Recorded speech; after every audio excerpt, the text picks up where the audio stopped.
Subscribe to our YouTube channel and press the bell icon to get the latest updates. Thank you. Thank you very much, Mr. Vikram, Mr. Gandhi. Thank you for having me, for asking me. And thank you for that very flattering introduction. Frankly, it's a privilege to be asked to speak at Manthan, at a forum which has had such distinguished speakers in the past.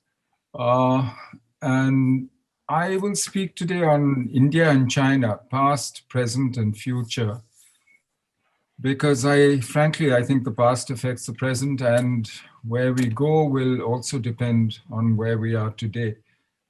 And I say this because when you look at the history, the historical narratives that we tell ourselves, that India has about China, China has about India, we have a long history of misreading each other. There is indeed a long history of positive India-China interaction in history from antiquity. And it's an inspiring story of contact, of openness, of two societies exchanging ideas, learning, pilgrims, traveling, travelers, trade. And when you hear the life stories of people like Kumarajiva, Bodhidharma, Xuanzang, and the others, it really is quite inspiring to think that in those days, in very difficult conditions, they did so much. China's first contact with India was its first contact with an equivalent civilization, and is really quite a contrast to the so-called opening of China by the West in the 19th, 20th centuries. And in India, if you look at it, the number of words in Sanskrit and Pali which have the prefix China, meaning China, is proof of the two-way nature of these exchanges. But until the 20th century, or the late 19th century, China was peripheral to or absent from the security and political calculus of Indian polities, as was India to the Chinese. India and China had no common border until 1950. India had a border with Tibet until China occupied Tibet. And most historical contact, even during this long period, was of peaceful exchanges, was actually intermediated by other societies and nations, whether it was through Southeast Asia by sea or through Central Asia and Tibet. So in effect, nothing in history prepared either the Republic of India or the People's Republic of China, which were founded within a year of each other, to deal with each other. Even when they started impinging on each other's political and security calculus in the second half of the 19th century and the first half of the 20th century, this was intermediated by imperialism. And our colonial experience differed, creating further gaps in understanding. Chinese radicals saw India as a British colony and saw its fate as a warning, as something to be avoided. Indians were seen as visible enforcers of Imperial Britain's actions against China, as policemen in treaty ports like Shanghai and Hong Kong, or as the Indian Army, which fought for the British in all their wars in China, both Opium Wars, occupied Peking during the Boxer Uprising, and so on. Even when the meeting was not intermediated by imperialism, mutual incomprehension remained. The Pan-Asianism of Indian nationalist leaders cut little ice with the China, which was subjected to Japanese aggression from 1895 onwards. During his February 1942 visit to India, Chiang Kai-shek was unimpressed by Gandhiji's advice to use nonviolent means against the Japanese army. And Gandhiji too was not very impressed. He summarized the meeting to Patel later in a letter, and I quote, he said, "I would not say that I learned anything, and there was nothing that we could teach him." Today, as relations get worse, The negative narratives on the history of India-China interactions are growing. I think Shamsaran has a fascinating piece on negative Chinese views on India in the ICS website. And we probably need a mirror examining Indian views of China, which have actually worsened over time in the last few decades. One reason for the differing narratives is the fact that China, like India and other civilizations and powers, expects others to behave as it would. But in China's case, this is accentuated because China, through most of history, operated in relative isolation and frankly didn't have contact with equivalent civilizations in history. And that created a unique political and strategic culture. So the result is therefore when China expects other people to do what she would, she often misjudges other countries.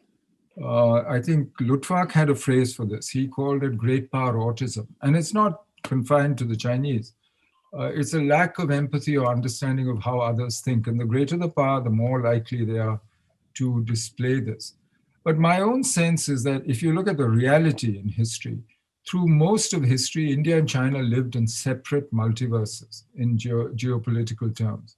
They exchanged goods, people, ideas, learning, but they did not impact each other's politics or security until the 19th century. So attitudes to each other could be pure narrative, based on selected literary sources or historical evidence, untrammeled by fact or experience. And we may be seeing a similar phenomenon today. China studies in India are in decline, as are India studies in China. Very few journalists or academics are exchanged, and tourism is minuscule. The media in each country engages in a form of navel gazing, solipsistically studying each other's media and propaganda statements rather than the reality of India-China interactions or the situation around us.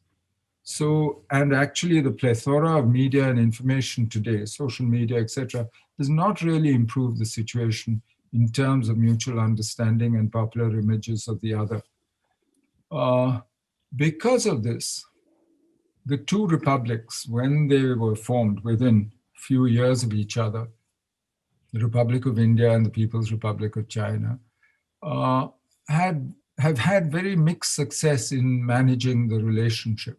I won't repeat the long story of the years when we worked together before 56, of the deterioration thereafter, in which Tibet was a major factor, leading to war in 62, of the deep freeze through the 60s, 70s, and then the modus vivendi that evolved in the 80s, which basically kept the peace and enabled each one to go about its more important business until about 2012. That modus vivendi, or strategic framework within which both sides operated, was formalized during Rajiv Gandhi's visit to China in 1988. And it provided, very simply, for disputes like the boundary and so on to be discussed and settled peacefully, for other aspects of the relationship to develop, and for cooperation on the international stage where interests coincided. And that understanding led to a series of agreements, starting with the Border Peace and Tranquility Agreement of 1993, which set in place CBM, standard operating procedures on the line of actual control, and a commitment not to change the status quo before the border was settled, while negotiating it, but to maintain the status quo. Trade grew from about $200 million at that time to almost $100 billion. And over 24,000 Indian students were studying in China in 2019. India and China worked together in the Doha round, and climate change negotiations, and basically peace was kept on the border and the status quo was maintained. And each was free to concentrate on what was much more important to them, namely internal reform and integrating into the world economy. But all that has changed, and that transition from engagement and coexistence in the decades after 1988 has not been sudden, but has been building up since 2012. The litmus test of the relationship has always been the border and the two countries' ability to manage it. In the early 50s, both states sidestepped the issue while they extended administration and development in the border areas up to their idea of the boundary.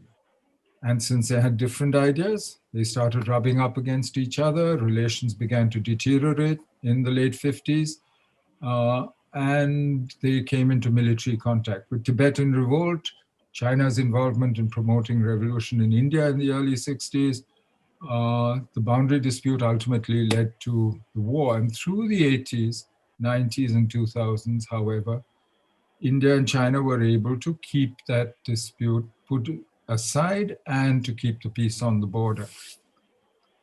But many things have changed since then. For one thing, the basic power equation between the two countries has changed. Today, in 1988, when we arrived at that modus vivendi, the two economies were roughly of the same size.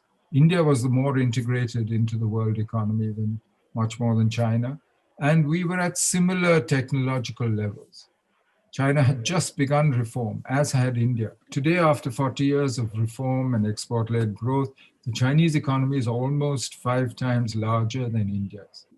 Most global supply and value chains run through China. China is the world's manufacturing superpower. China is the world's greatest trader, and China is poised to be a technological innovator in high-tech areas critical to the future, such as AI, ICT, 5G, for instance. And since around 2012, India-China relations have deteriorated. The signs of increasing tension were many. Border incidents became more frequent and larger in scale, with Depsang in 2013, Chumar in 2014, Doklam in 2017, and each one took longer, was a bigger scale, and proved harder to resolve. China abandoned her public neutrality on India-Pakistan issues, committed to build a China-Pakistan economic corridor through Indian territory under Pakistani occupation in Kashmir, creating a Chinese stake in the continued Pakistani whole. China opposed India's membership in the NSG in 2015, a shift from her going along with the consensus NSG exemption for India in 2008.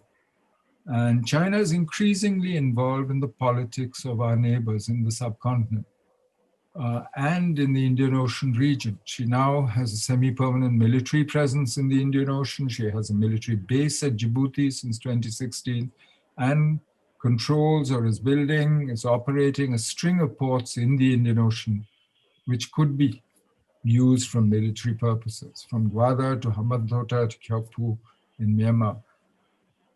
China, on her part, also has her complaints. India was the first and the only invitee to respond negatively to Xi Jinping's signature Belt and Road Initiative when he invited countries to a forum.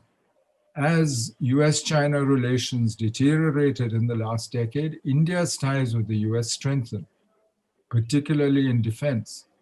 India revived the Quad, committed to a free and open Indo-Pacific, concepts that China regards with suspicion and opposes. And India sought to rectify the adverse balance on the border from the beginning of the century by building new roads, opening advanced landing grounds, raising 2 new mountain divisions in 2010, raising a new mountain strike corps in 2013, and a host of other steps. Which brings us to the present, the crisis of India-China relations in 2020. You know the facts: June 15 deaths of soldiers, subsequent firing incidents, first in 45 years, which followed an unprecedented PLA buildup all along the line of actual control. And in eastern Ladakh, PLA moved forward into areas previously under Indian control and is preventing Indian patrols from accessing patrol points that they have consistently visited in the past. In Depsang, in Hot Springs, Gogra, Konkala, near the Galwan River, and around Pangongso. What China did in April-May by changing the situation on the ground, shifting the LAC, preventing Indian patrols, was a fundamental and consequential shift in behavior and a successful salami slicing maneuver. Because India's initial response was non-strategic. We were forced to cede ground, and now we face a fait accompli. Both deterrence and strategy have been tested and probably failed. By occupying territory on the Indian side, China put the onus of escalation on India if it wishes to restore the status quo. India, in response, has considerably increased our deployment along the LAC. And in a delayed and partial response, August 29th, 30th, we occupied some heights south of the Pangong Lake on our side of the line. The government of India, for good reason, seems unwilling to risk the wider war entailed by either vertical escalation, mounting major operations to evict the PLA, or horizontal escalation to other sectors or to the maritime domain, for instance. India and China now both say that they want to negotiate a solution to the crisis, but each defines the immediate solution differently. India, as China, withdrawing to restore the status quo as it was before May. China, as India, withdrawing from present changed positions and disengaging, leading then to de-escalation, the creation of buffer zones, and finally to the negotiation of new confidence-building measures. China has tried for some years to freeze present Indian force levels and infrastructure on the border, thus baking in the present asymmetry in China's favor. And she has now used that asymmetry to change the situation on the LAC in her own favor. And India has resisted this consistently. And even now, India has not accepted what China has done. But denying China the ability to do so would require a very different Indian army posture on the border, which is what we see now. In effect, well, the LAC is now live all along the line. And frankly, the agreements that we had are today inoperative. So we need to rethink both our political and military strategy. Why? Because after all, why have India-China relations come to this pass despite Prime Minister Modi and President Xi Jinping meeting 18 times? We need to rethink the strategy because the Chinese did achieve surprise and did make tactical gains. Politically, the government of India had been careful after 2017, after Doklam, not to offend Chinese sensitivities. When the Doklam face-off ended after 72 days, China did vacate the face-off spot, and so did the Indian army. But thereafter, the Chinese actually came in and occupied the rest of the plateau, a plateau which they used to visit once or twice a year before, but now they have a permanent presence all around this face-off spot, built 3 roads in, 3 helipads, permanent structures, and they are there right through the year. India chose not to respond to that.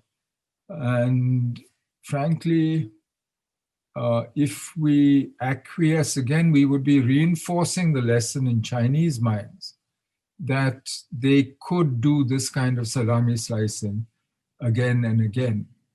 Now, there may be tactical, operational reasons, military reasons for the Chinese side to have done what they did this spring.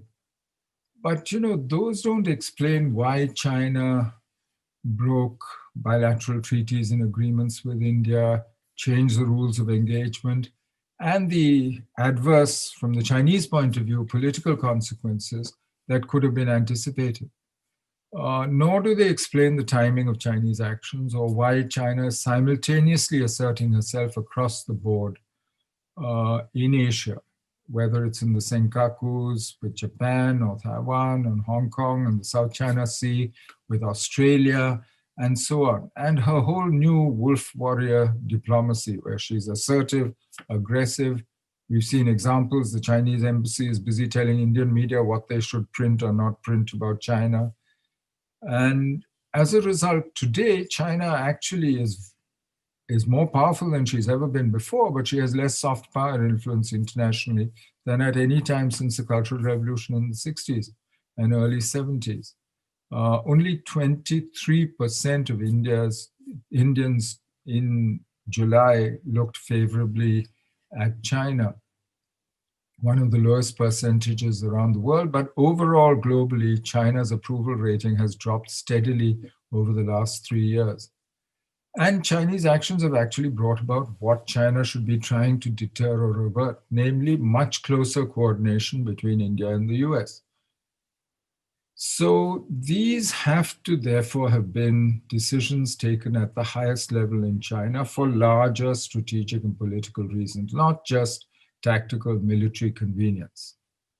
What could those reasons be? I mean, if I were to put myself in Chinese shoes, I would summarize the potential strategic advantages to China of what she did this spring and summer in Ladakh as follows.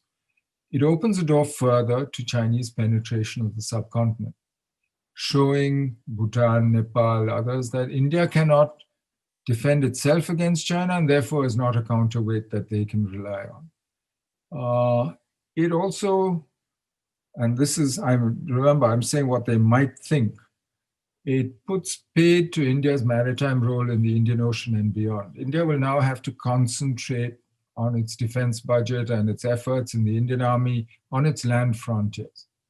And the military basis of India's Look East policy would be removed, just when India itself has removed the economic leg by walking out of the RCEP. It also diminishes an Indian Asian rival in the balance of power calculus in Asia, reduces India's attractiveness to other Asian rivals like Japan, Vietnam, etc. And if India turns to the US in alliance as a result, it would strengthen China-Russia relations and greatly weaken the long-standing and strategic India-Russian partnership. This is speculative, but this is the sort of thinking that I think could have led to this decision, which has triggered the crisis. But since the immediate trigger for the crisis is a change in Chinese behavior, I think we should also look for explanations within China itself, in its internal stresses, its leadership, and its perception of the outside world. So we're now dealing with changed Chinese behavior, not just on the border and against India, but across the board in Asia, and a China that practices omnidirectional wolf warrior diplomacy, named after these action films, these Rambo-type figure who sort of saves Chinese around the world by using military force.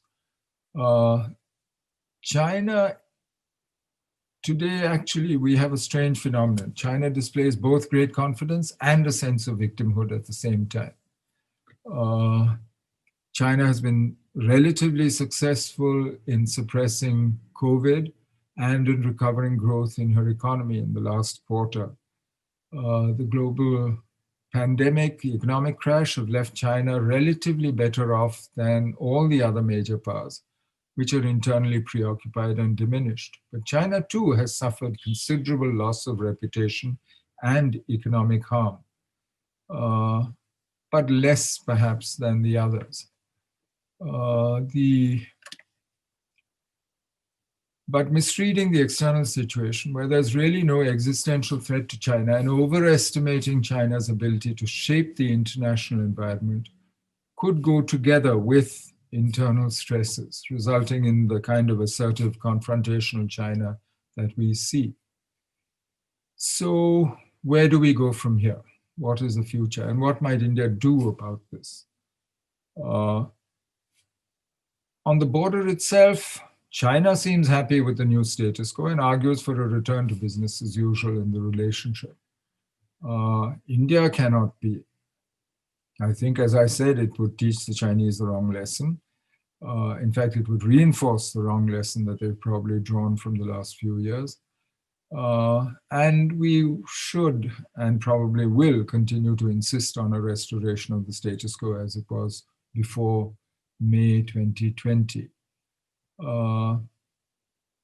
In any case, the LAC has now been militarized, called into question all along the line by China, and this is a new military situation that we will have to deal with. Besides, India-China relations themselves have been reset to a new normal. There is no going back to what they were, to the surface calm that prevailed before 2020. political relations will be more adversarial, antagonistic, and contentious.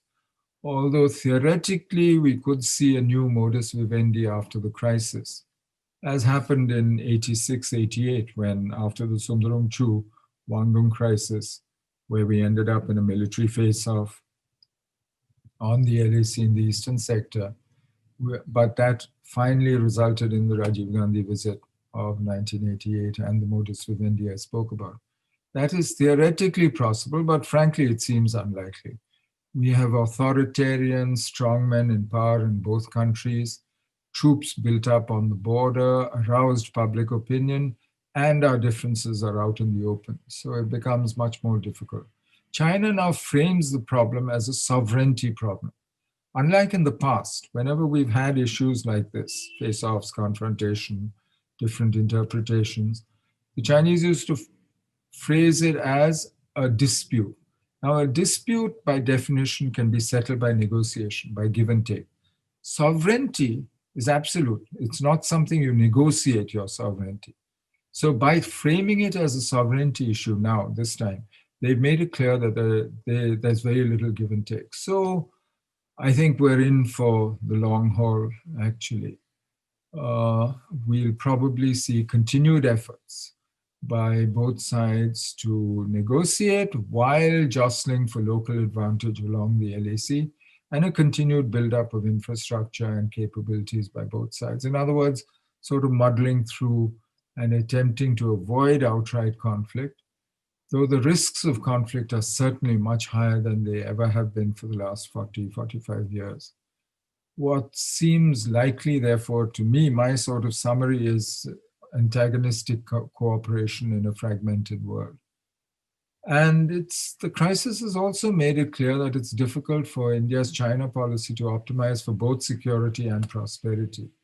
Apart from the military response, we've also responded with external balancing actions by seeking to lessen our economic dependence on China, for instance, and by looking for allies and friends and support in Asia and in the world in general.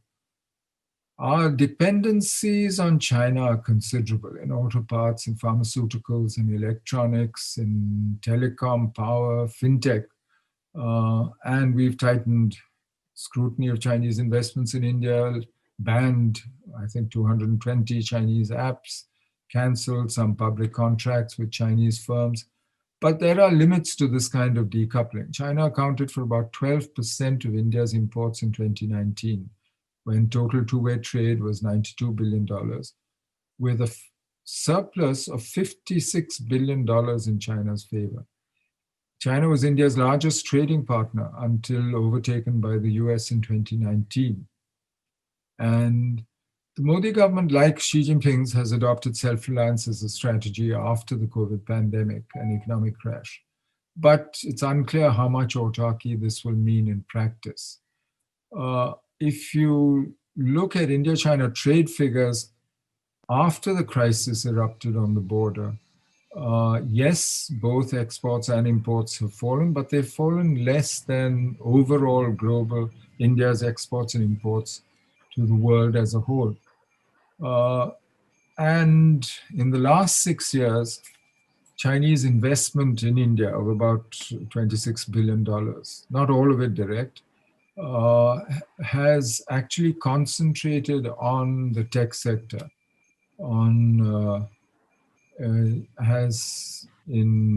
especially in fintech, for instance, and in startups. Among the top 10 Indian tech unicorns, valued at more than $1 billion, 7 are backed by Chinese investors. So where will this antagonistic relationship, which includes cooperation and contention, where will this actually play itself out? One primary focus will be the Indian subcontinent, the Indian Ocean region, where China has shown a willingness to involve herself in the internal politics of, say, Nepal, by brokering unity between the two big communist parties, a unity which is still fragile, by offering to mediate between Bangladesh and Myanmar when the Rohingya refugee crisis was at its height, by making her preferences in Sri Lankan politics quite clear, and putting money behind it. So it's this is really the primary arena where we'll see India-China contention. There are calls in India to review One China policy, to develop relations further with Taiwan, use the Tibet card, agitate China's Malacca dilemma, because 80% of China's energy imports still come through Malacca. It remains to be shown that this is practical policy, and the government has so far not actually responded to such calls. It's left it to private individuals, non-officials, and others to hint at changes and to make the running on such issues. So it seems to me that we will, while there's no grand bargain, no modus vivendi, no accepted rules of the road to be had, and China seems to have little interest in this right now and uses uncertainty to keep India off balance. India also has some high cards, some advantages, which include our location. As I said, China has a Malacca dilemma, demography, which works very much in India's favor. But these are longer term advantages. China, thanks to the one-child policy, is rapidly aging. And by 2040, we'll have the same age structure as Japan has today, the most gray of all the industrialized countries.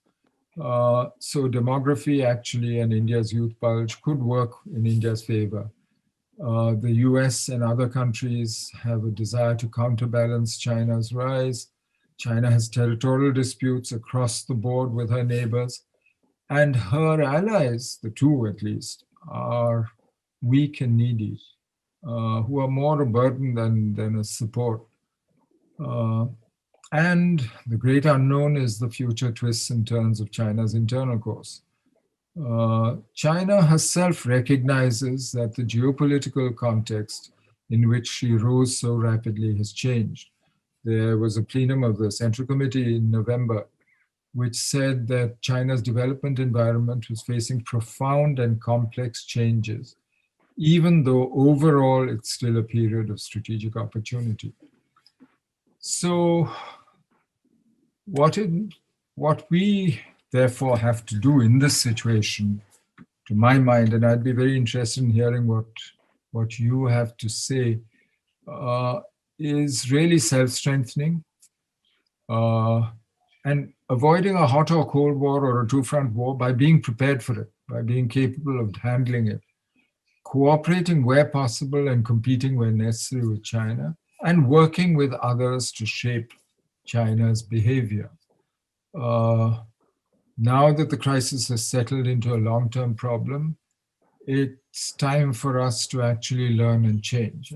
We have to include, a good review of what happened, how it happened, as we did after Kargil, for instance, and then make necessary military, intelligence, other changes, increasing jointness, and more important, changing our thinking from preparing for, the past, for a big war that may or may not come, for instance, to dealing with smaller, more political applications of force by adversaries, just like the Chinese salami slicing that we saw this year. Fortunately for us, the Asian context in which we seek to shape China's behavior has evolved recently. Over the last 10 years or so, in effect, countries on China's maritime periphery, from Japan, Australia, Indonesia, Vietnam, India, Singapore, and the others, have increased their defense, security, intelligence cooperation manyfold. And both the quantity and the quality of what we do together has improved tremendously. And the China crisis, which came along with China's assertiveness all along the periphery, vis-a-vis Japan, vis-a-vis the others, vis-a-vis Australia, for instance, has naturally led to increased willingness to cooperate, has actually strengthened that informal sort of coalition that is forming, balancing coalition that's forming along her periphery. You've seen the Quad has been revived. Quad Plus actually is probably in the process of being formed. The Indo-US Malabar exercise now include the other members of the Quad. And there's a whole host of security issues, security of supply chains, for instance, which are being discussed by others. But the problem there is if we look to Southeast, Northeast Asia, to partners for political and security partners, we cannot at the same time be walking away from economic cooperation and integration with them.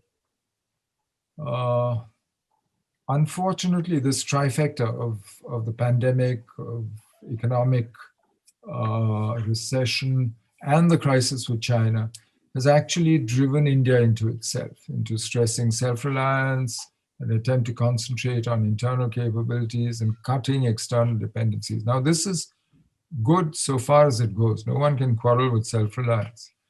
But if it turns to autarky, import substitution, the road that we had walked down in the past, and we saw the results in the late 50s, early 60s, and early 70s, we need to be careful to walk out of RCEP, the Regional Comprehensive Economic Partnership, to raise customs duties for 4 years running, and to turn away from already signed FTAs with ASEAN members makes it much harder to cooperate with Asian partners who may share our concerns about China's behavior. China is building a continental order in Asia through the Belt and Road Initiative and accounted for 40% of global growth in 2019. Post-COVID, it's probably likely to be much more. China is challenged, if at all, in the maritime domain, both from our own lack of experience as a maritime power, by the US, and by others for whom maritime space of the Indo-Pacific is critical to their prosperity and security.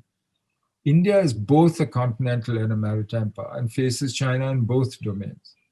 And as Asia tries to recover from the pandemic and the economic crash of 2020, it will turn for growth to the only country which has shown economic growth in the September quarter, first to recover from the pandemic and the one with capital to invest, China.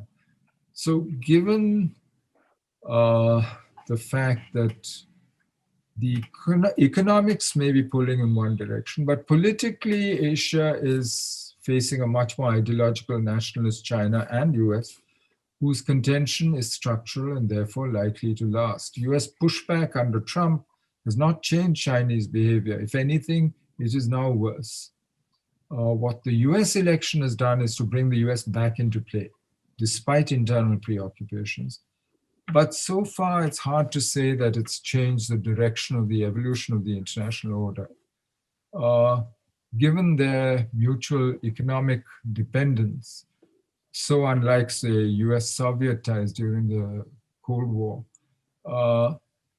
China-US decoupling will probably remain limited in practice to high technology, the internet, some aspects of finance. But in many ways, they behave very similarly. Both use economic sanctions to get their way. Both see a zero-sum future for Asia, saying, choose me. The reactions of other countries is to balance hedge. My own sense is that Asia's future is neither China-centric nor US-led, but fragmented and disorderly, with Asian states hedging against all possibilities and working with both China and the US where it suits them, maybe relying on China for economic growth, seeking security from the US presence. With the coming of the Biden administration early next year, there will probably be some amelioration in the tone of US-China exchanges. Some of the new president's priority issues, like climate change, would require Chinese cooperation. Given the overwhelming domestic preoccupations of the new administration and its polarized domestic political context, it's difficult to predict how far US trade policies or dealings with Asian partners will change. But despite the likely shifts in tone and in the margins of policies, the basic strategic congruence between India and the US should see India-US relations proceeding along the track of transformation and closer strategic cooperation, as they have for the last 2 decades. Many of the important players in the new administration, including the president himself, have been active promoters of that transformation of India-US relations in the past. All policy is a bet on the future. India has already made her bet. And frankly, the China crisis also reinforces that. India has bet on a multipolar Asia, on the fact that Asia will remain open rather than tied to the apron strings of one power or another. Leaving RCEP was one such bet. Opposing BRI from the inception was another. Not just because the CPEC goes through Indian territory. The resuscitation of the Quad in a new avatar, that's another. Only the future will tell whether that bet is a good one or not. But whatever it is, we face a very different future from what we've known in the past, even though it is a logical result of what we have seen of this process that I've tried to describe to you. I'll stop there, and I'd be very happy to hear your comments or to answer any questions that you might have about what I've said. Thank you. Thank you, Mr. Menon. This was an extremely scholarly and a very detailed and insightful analysis of the China problem. I'm so happy that you came today to spend this hour with us. This was very enlightening. Thank you very much. One of the questions that has been asked is, with China's soft power having reduced globally, should India still proudly guard its non-aligned status, even if it is closer than ever to the United States, and the US may be keen to reach out? It's a question that's asked in various forms. Should we be allied with the US? I'm not sure that an alliance is on offer from either side. After all, what is an alliance? The core of an alliance is a commitment to mutual defense. If you're attacked, I'll come to your aid, and both sides make that commitment. That's what an alliance is at core. I don't see the US being willing to get involved in another Asian land war. I don't think there's any political stomach for that. I don't think we expect the US to pull our irons out of the fire when we get into trouble on our land borders. I don't think that's what we need. We in fact want to be able to defend ourselves. So I think yes, we might act as partners, and partners means that you will work together where it suits both of you, but you have a moment of choice there, where you actually decide, yes, this is an area where we both have the same interest, we'll act together. That, I think, is what autonomy is, strategic autonomy, which is, you can call it by whatever name. Call it non-alignment, genuine non-alignment. You can say strategic autonomy, the phrase we've used since Mr. Vajpayee's time.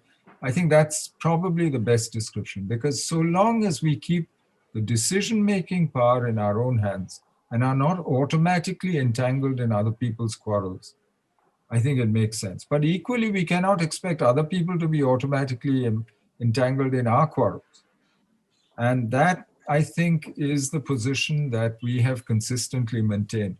So it's not as though because what happened with China, suddenly the US is now willing to enter into an alliance. In fact, what you heard from President Trump was an offer to mediate, which is very different from an offer of alliance. Yes, we work together with the US because the US, since the beginning of this century, has said, and I think the first to say it was Condoleezza Rice, that the rise of India is in the US's strategic interest. And for us also, the transformation of India requires working with the US. If we want to transform India into a modern, strong, prosperous country, then we actually need to work with the most powerful country on earth, the biggest economy, the source of high technology. We need to work with somebody who's willing to, and they see it as being in their interest. So it makes sense. We will keep transforming this relationship because it's in our interest and the American interest as well. I don't see that as being a problem. But I think it will stay short of an alliance. You might act like allies would, but that doesn't mean you'd have a formal alliance. That's my sort of understanding of how this relation. But as I said, the congruence is there, the basic congruence, strategic congruence, and therefore I'm an optimist about this relationship and its future. But when Secretary Mike Pompeo did make a statement that if ever there is a border trouble, US will try and protect India's interests. I'm assuming it's a military statement and not just a statement of cooperation. And I think there are many things short of actual military involvement. I mean, on the intelligence side, for instance, in terms of strengthening your capabilities, whether military or otherwise, there's a whole host of other things that partners can do together. But it won't involve US boots on the ground. It wouldn't be a sort of NATO commitment, which is, if you're attacked, I'm there to fight with you, beside you. I think that's a line too far. And I'm not sure that we should be asking for that either. yeah, but then how do you see this in relation to this Quad? Even that is a step forward towards that direction, right? See, the Quad is a security dialogue which so far includes 4, but we've been trying to expand that dialogue depending on the issues that we discuss. The primary issue is maritime security across the Indo-Pacific. And for that, if you're going to do that, you can't leave ASEAN out. You can't leave Indonesia, Korea, Vietnam, Singapore, all of them out of it. So ultimately, it will have to be a forum where, as I said, you evolve into a sort of Quad plus, and then work depending on the issues. My mantra, the formula I use is, in this situation, do issue-based coalitions of the willing, depending on what the problem is. If you're dealing with cybersecurity, it'll be one set of countries who have the interest and the capability. If you're doing maritime security, there'll be another set of countries who have both the interest and the capability to work together with you. It depends on what you're doing. Counterterrorism, it's another set of countries. So depending on how you pick your issues, I would say do issue-based coalitions of the willing. But it means hard work. It means a lot of running around and a sort of variable geometry, which is not going to be easy to manage. And that takes a lot of effort. But I don't see any alternative in a world like this, which is being increasingly fragmented. You look at it economically, you have now NAFTA or its latest incarnation, RCEP in Asia and CPTPP, and you have the EU. So you have 3 big regional trading blocs. And India is the only one who's not a member of any of them. The US is a member of 1, but not the other 2, and has no free trade or even trading agreement with them as a whole. So this is going to be a complicated, fragmented world. Politically, it's already fragmented. You've seen it. And so what do you do in that situation? That's why I say, pick the issues that matter to you, go out and build your coalitions and work with others. Because no power has nobody, not even the US, not China, has the power to actually deal with these issues alone. Even China and the US together cannot deal with these issues. Think of all these: North Korea nuclear, East China Sea, South China Sea, Taiwan, India-China border. Even if China and the US agreed 100% on what they wanted, could they do it? No. So this is politically a fragmented world. And I think you have to accept that and work with it. Yes. What is your view on India's decision to exclude itself from RCEP? Well, I think I've made it clear. I don't think much of it from a strategic point of view. I'll tell you my fundamental problem with it. It is like announcing that I am not competitive today. All right, you might not be competitive today, but you're also saying I will not be competitive for the next 20 years because the adjustment period for the RCEP is 20 years. You have 20 years to make your adjustments. And now you have a block within which, if anybody chooses where to locate his supply chains, it will be within the block. He's not going to choose to cross these borders into and out of a block when they have eliminated, distinctions. Tariffs already are between RCP members have dropped average tariffs during the negotiation, the 8 years. They've dropped from around 4.95% down to about 1.6% among the RCP members, not including India. And once they harmonize customs, tariff, all the trade facilitation measures, you file one form in one country and then you can move freely through the rest. Why will anybody then bother coming to India? So you run a risk here of increasing protectionism there, and then they will, and I think the Chinese goal ultimately is to then harmonize with the CPTPP and to make one large Asian trading area, because that's their strength, the economics of it. What is BRI? What is RCEP? These are ways of using China's comparative advantage in economics. Politics, she doesn't have that advantage. She's not an attractive society. She has political disputes, territorial disputes. So she tries and finesses it this way and increases her influence and say. So for me, this is worrying. When we walk away, I worry because, and I also, because I'm very conscious that India has done best when she's most connected to the world. If you think through history, which parts of India were the most advanced? Which were the parts that accounted for India accounting for 25% of world GDP through a lot of history? It's maritime India. It's Gujarat, Malabar, Coromandel Coast, Vanga, the big definition, all the way Andhra, all the way up. If you take that, this is the part that was connected to the world, that was richest, that was technologically most advanced, that was the industrial heartland of India. So India has consistently, which decades did we do best in terms of pulling people out of poverty? When we were most connected to the world. Yeah. So to turn your back on the world, for me, is really retrograde. And in the long run, it's dangerous. You don't want India to miss the bus this time. But isn't that what is also likely to happen with the Atman Initiative? It depends. You must be self-reliant. After all, Nehru used to talk of self-reliance. So I'm very glad to see this government channeling their inner Nehru. But up to what point? How far do you take the quest for autarky? How far do you take import substitution?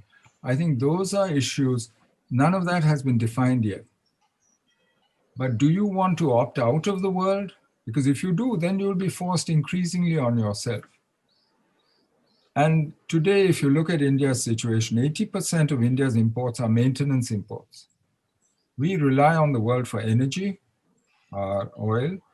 We rely on the world for non-ferrous metals.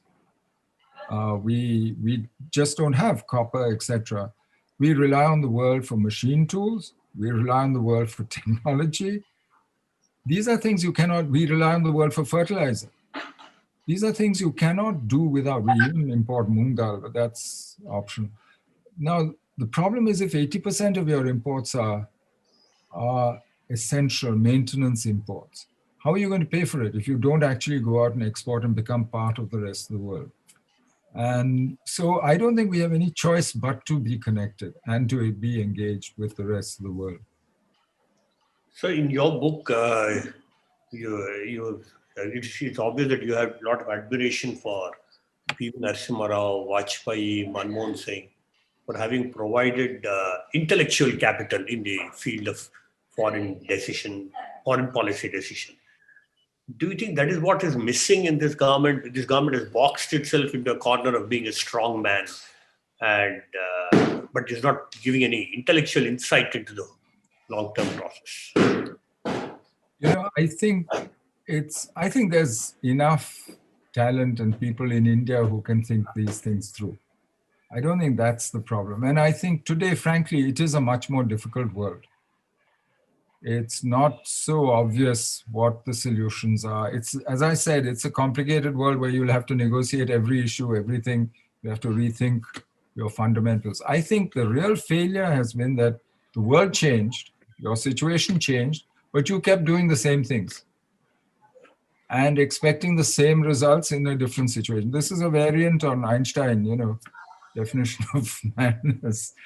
You can't, and I don't think we changed what we did enough in the last 5 years or so, last 4 years or so, let's say. And I think that's where, I think the ideas, everything is there, but we need to actually make this a national conversation. You can't treat foreign policy as party political. It's India's interest, after all. And I think you need to get everybody involved and talk to each other. Now, that process, which Narasimha Rao, for instance, I've written in the book how he sent me talking to everybody, all the leaders of the opposition, everybody, while we were doing the border peace and tranquility agreement, negotiating it. That process of consulting with each other, even within the political class, that no longer exists. Because politics has become zero-sum and very polarized. And as you said, when it becomes all about personality and me, mine, it's very difficult then to actually carry everybody along with you on. So you now see foreign policy actually becoming party political. Bangladesh, you call Bangladeshis termites. At the same time, you expect them to cooperate with you in security. These kinds of things are dangerous because in the long run, and a lot of our trouble with some of our neighbors, with Nepal, for instance, is because domestic politics have been injected into that relationship. And therefore, we confuse the relationship.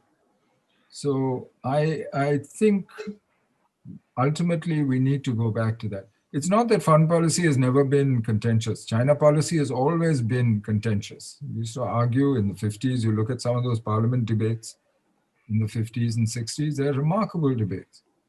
But they were all carried out from a national point of view. Each one was speaking for the nation. Today, it's from a party political point of view. What's my advantage? And that, I think, for me, is a bit worrying. You just mentioned Nepal and Bangladesh. Over the last few years, we've lost a lot of friends in the neighborhood. And that's not been a nice thing because having them as friends would have actually strengthened our position strategically and globally. Why do you think this happened? Part of it is that, they have a natural instinct to balance Indian preponderance in the subcontinent. I mean, if I were a small neighbor of India, I would also look for some outside balancer. They are doing to you what you did between the Soviet Union and the US during the Cold War. And it used to be the US that they brought in as balancer in the 60s, 70s.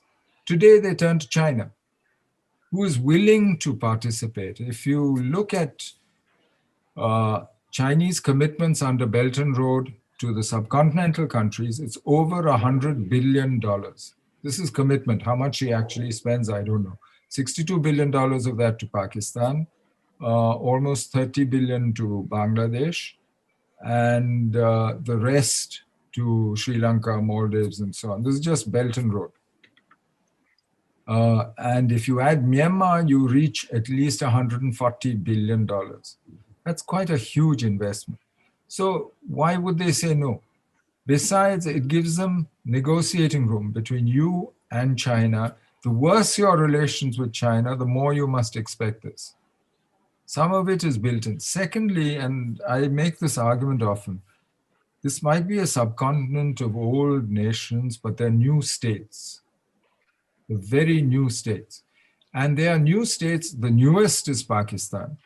And being a new state, how do you build nationalism? How do you build a sense of identity? The easiest thing is to, in opposition to the largest power around, which is what Pakistan has chosen. And as Ziaul Haq, I think, was asked once, why are you doing Nizam-e-Mustafa? Why are you doing Islamization? And he said, look, if a Turk stops being a Muslim, he's still a Turk. But if a Pakistani stops being a Muslim, he's an Indian. I mean, that's the problem. But even for the others, there is, for Nepal, for instance, I mean, every time an Indian says to a Nepali, "Arey, aap to bilkul hamare jaise hain," you're threatening his identity. You mean it as a friend. You mean it well. But for him, this is a direct threat to his identity. You've just swallowed him up. So I think there is this element which new states, and you have to deal with it therefore carefully. It's a complicated relationship. If we show any lack of sensitivity, if we stop dealing with the issues, understanding the context in which we're working, and that's why I mentioned the termites statement, for instance, that kind of thing, that kind of scar doesn't go very easily. People might not say anything, but it goes home and it's remembered and it shows in their behavior. So I think there is a learning process. Some of it is lack of experience. But also, I think we cannot export our domestic politics and electoral compulsions to these relationships. It's an interesting problem, though, because what we need is both. We need to make ourselves a source of growth, and we can do so as a large economy. How did Sri Lanka survive 23 years of a civil war with only 1 year of negative growth? Nepal survived 12 years of civil war without a year of negative growth because their economies were open to India and because the Indian economy pulled them along. In those years, we did well. We can be a source of prosperity. We can be a net provider of security, but we must be seen to be so by them. And they have to welcome it. And you have to negotiate the terms of that, as we have done successfully with Bhutan, with the others, with Bangladesh, who is now about to overtake India in terms of per capita income, which is a remarkable success story. And we should be happy at that, actually. So for me, it's a question of how we actually take into consideration this rather complex inheritance that we have and use the affinities. There's no other region, sub-region of the world which has as many affinities as we have in the subcontinent. But those affinities are what threaten their separate identity. So you have this paradoxical situation where you need to deal with those sensitivities while at the same time using the affinities, your economic linkages, your geography, which actually ties you together, your history, and use it and build on it. I think it can be done.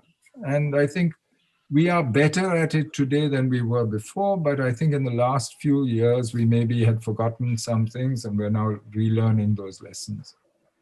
But then you see, you talked about economic linkages. China's exports last year is almost about 2.5 trillion, 2,500 billion.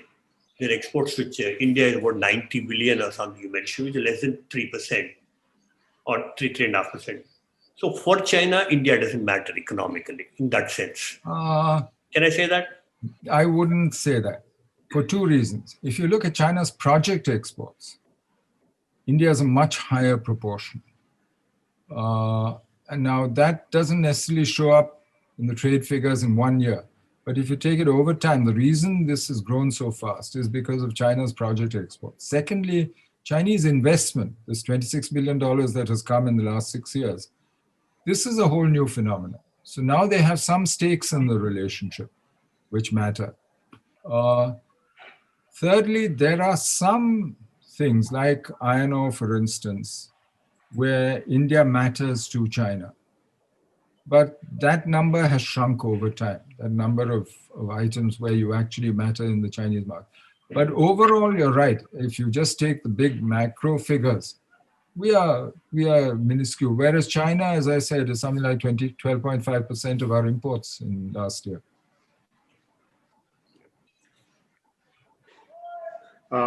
Another question is the change of China to become a revisionist power related to the change of Deng rule of effective term limits to the Xi rule of president for life?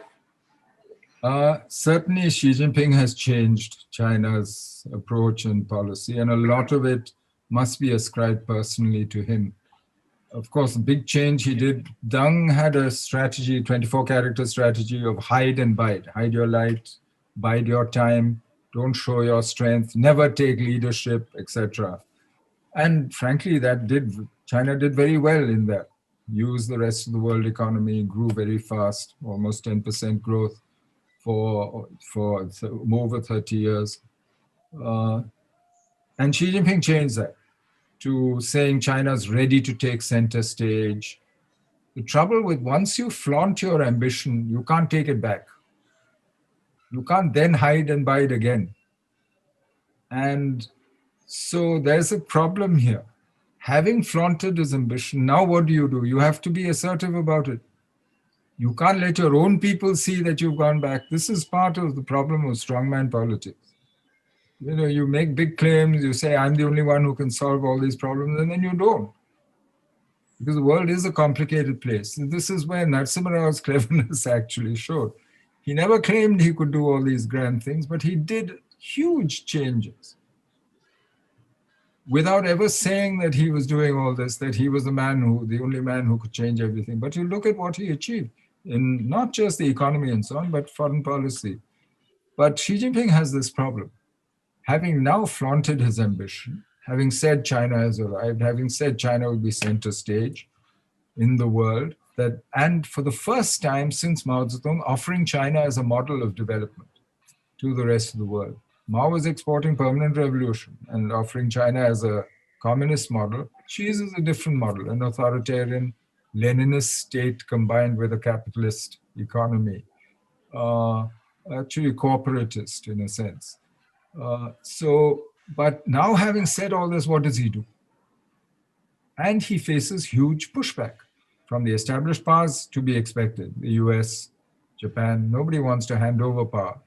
But also from all the other smaller ones around, all the other medium powers, etc., who feel threatened. And that's the situation you find China in now. Politically isolated, but economically very powerful.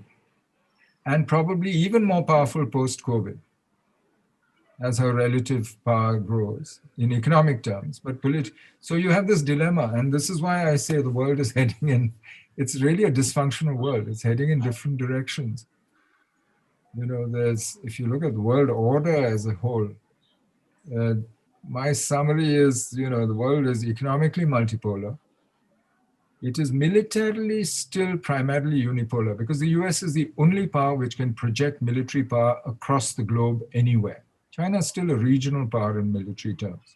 She might be preponderant in Asia and her periphery, but she can't solve a problem in the Middle East or anywhere else. But she is stronger than all her neighbors. And politically, the world is thoroughly confused. So you really have a dysfunctional world, a fragmented world where it's much harder for us to actually say, okay, I have one policy. Here's my simple policy, and this line is going to work across the board. No. There's a question here. Good. Go ahead. No, so there's an old question. That should India have accepted the Zhou Enlai offer of Aksai Chin and Manmohan line, and much water has flown since then? Is it ever, because the geographic reality is that they are in Aksai Chin for no more than 40 years now. So is that the way forward? The Chinese, by the way, today deny that he ever made such an offer. Oh. They even deny that Deng Xiaoping repeated the offer in substance in 1982 to GP, even though it's on the record. In fact, it's there in an interview he gave to an Indian magazine. And in any case, there's not much point crying over spilt milk. I think we have to deal with the world as we find it today and the situation we have today. Is the status quo an acceptable way to settle the boundary? I'm not sure that we can go very far from the status quo, but both sides have said the status quo is not an acceptable solution. Now, that might be just negotiating. But until you come to the point where both sides feel that, look, there's nothing more to be gained from this, that we can't use the boundary as an instrument in the relationship anymore, until we come to that point, and it happens simultaneously, frankly, it becomes academic. I don't see that point coming right now. Right now, certainly, judging by what China did on the border, the crisis we're in, it doesn't seem as though this was done to provoke a settlement on the basis of the status quo. In fact, she's busy changing the status quo militarily. So I'm not sure. Secondly, the longer it takes, the harder it is for any political leader. You know, if say an Indian prime minister were to say, okay, the status quo we accepted, let's settle it. Everyone say, oh, you're much cleverer than everybody before you.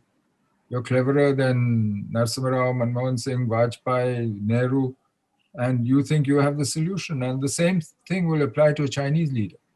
And it's a big ask. You're asking an Indian or Chinese leader to say, change the way in which we all learn to draw India's map in school. And what does he get in return? Unless he sees some big political gain for himself, it's going to be hard to make this stick. So there isn't a political drive on either side. And each side thinks the future will be better for them. Each one thinks that, okay, today maybe this is the balance of power, but the future belongs to me.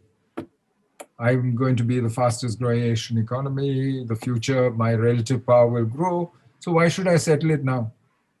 And now, as long as they both think so, you know, they will avoid a settlement. So I'm not sure that status quo will happen or is likely to happen quickly unless something fundamental changes, both in the balance of power, in the political calculus of leaders, or in the relationship as a whole, or in the global situation. Let's see.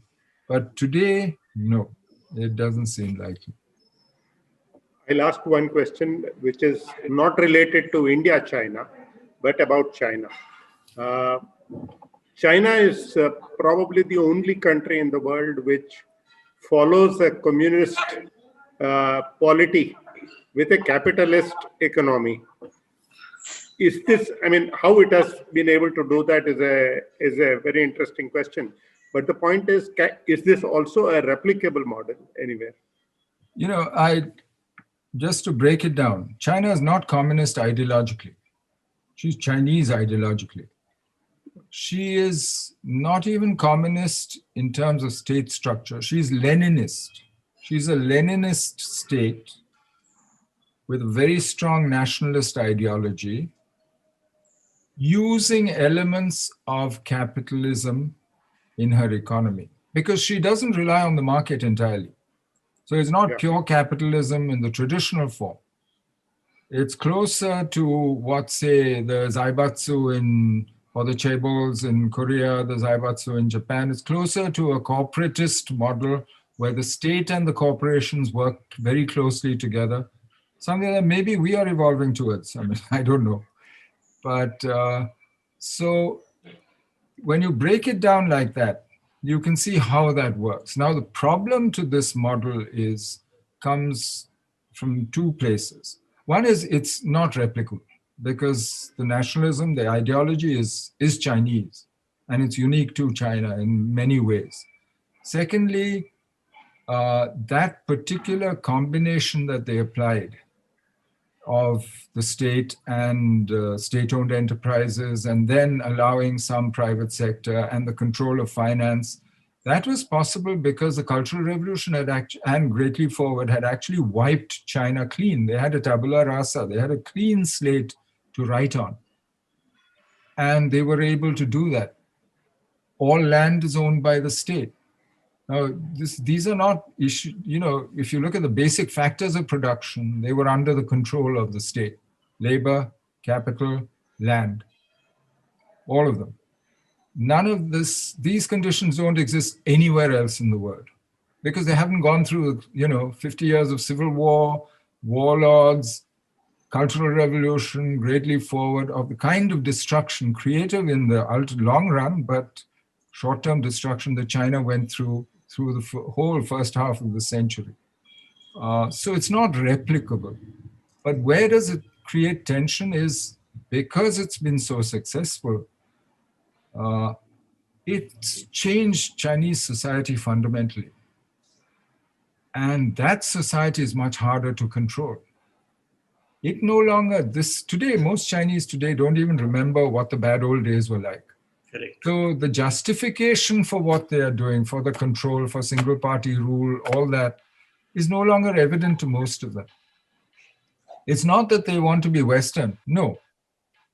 But they don't like what they see. Today, China spends more on internal security than she does on national defense.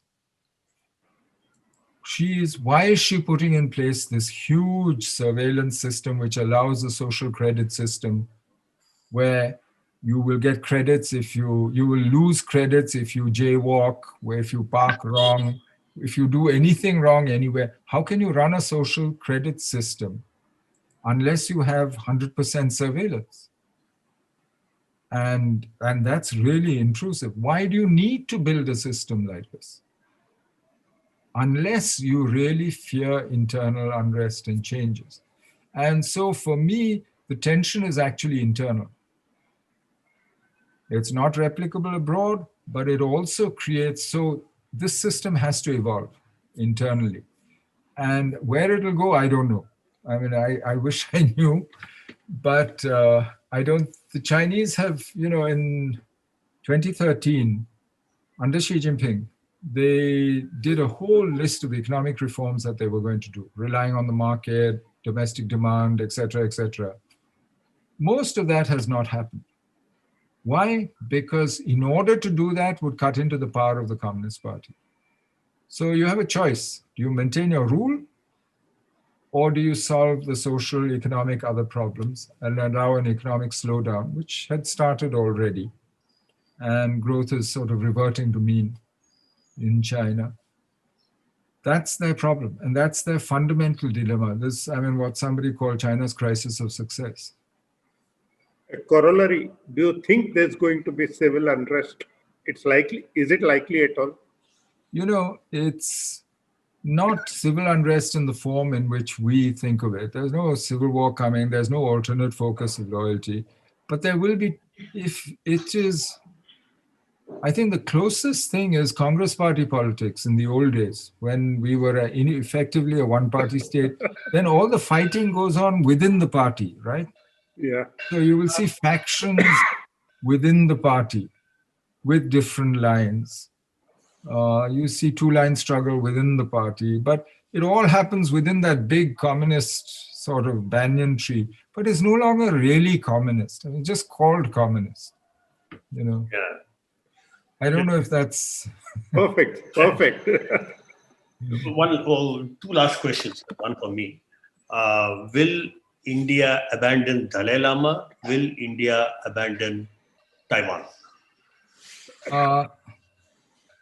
On Taiwan, we are the only country who's actually moved from dealing with and recognizing only the PRC. And this, again, is Narasimha's time that we negotiated this. And we negotiated with both, to having an office in Taiwan, which performs all the functions of an embassy, issues visas. We have a trade agreement. We have avoidance of double taxation. We have flights. We have shipping. We do everything we do with a normal state with Taiwan today. So we've actually moved the other way without paying a big price in our relationship with China, because we've done it respecting their own ideas of their sovereignty and whatever. And within that, we found the space and the ability to do it. And we managed to do it. So actually, I don't see why we need to change a successful formula. I mean, just thumbing your nose at the Chinese, that's not what your goal is. Outcomes here, right? Yeah. And what outcomes are you seeking then by changing what you're doing? Do more with Taiwan. Nobody's stopping you. In fact, do it. Wherever it's in your interest, do much more. Abandoning the Dalai Lama, I mean, for what? I don't see the point. And I think our commitment to the Dalai Lama, which is for the Tibetans to be able to maintain their culture and their practice of Buddhism, because these are of value. That is our primary commitment, at least as a government. I think those are really important. They're important also for what they say about us as a people, as a nation. What kind of country are we? And I think that's very important that we do so. This is why we didn't say, oh, you've come to India, now you become Indian citizens, which is why we allowed them to run their own schools, to run their own settlements. And we have flexibility in India, in our constitution, in our ways. We can do this. And I think it's something terribly valuable, not just for us, but for the world as a whole. So I don't see what the advantage is in abandoning the Dalai Lama. And frankly, this abandoning business, my problem with the 1954 agreement was precisely this, that you started treating Tibet and things in Tibet, your rights, for instance, as something that could be bargained. If you were Tibetan, how would you feel about being called a card that can be played, or that you are ready to be abandoned? I mean, how would you feel if you were in that position? Is that what you want? Is that what you want India to represent to other people? I'd say no, thank you. Yes, sir. That's a very. That was a very wise. Very. I'll ask the last question and then close this, because there are at least a couple of dozen more questions that are waiting for me to be asked, but we have come long enough to hold you back. In one of our earlier Manthan talks, a diplomat said that commerce and other issues can happen in parallel. You don't stop commerce just because you are dealing with them politically, militarily, in any way. How do you think that will continue? You think? I think this is why I said India and China will probably continue to trade. There's a limit to sort of decoupling. All these calls for boycott and so on. I'm not sure that you can go against people's economic interests. But at the same time, we shouldn't overestimate the linkage between the two. I don't think these two, people used to make the argument that if you are economically interdependent, then you won't fight, that your political relations will get better. That's not true either. I mean, China-US relations are a good example of two countries who depend on each other economically. But look at their strategic competition. You look at Britain and Germany before World War I. They were the most economically interdependent major economies on earth, and they ended up at war in World War I. So I think history shows that you can't make the argument that economic interdependence will prevent conflict, or that you can use economic interdependence to attain political gains very successfully. That link is not a direct link. And I think, therefore, you should make those calculations on the basis of economic criteria themselves. If it's in your interest, do it. If it's not in your interest, don't do it. In China's case, I think you do have an economic interest. If nothing else, you have such a big deficit, it suggests that the Indian consumer has a huge interest in cheap goods from China. I mean, this is why imports from China have dropped less than our imports from the world as a whole in the last 2 quarters. So in our particular, in India-China, which we're discussing today, I wouldn't say they're actually separate entirely, because they do help to create an atmosphere of the relationship. But I do think that they have their own logic. And today, whether it is in India-China or whether it's in Asia as a whole, the economics is pulling in a different direction from politics.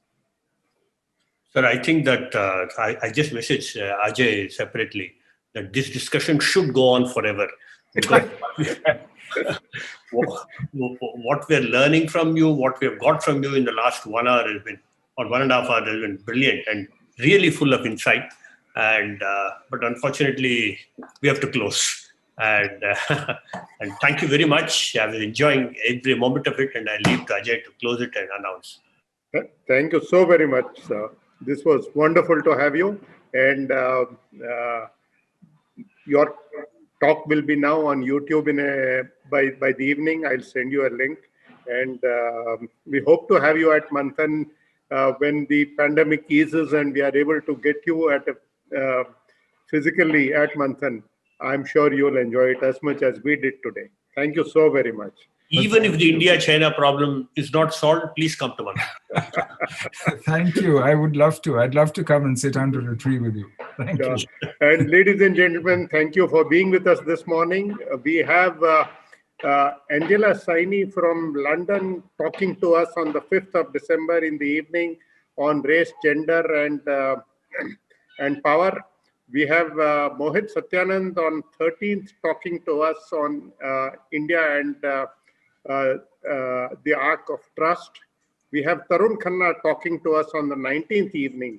And we have a whole lot of speakers coming up in the new year. So keep tuned, keep coming. Thank you, Mr. Menon. Thank you once again. Thank you. Thank you, sir. Thank you.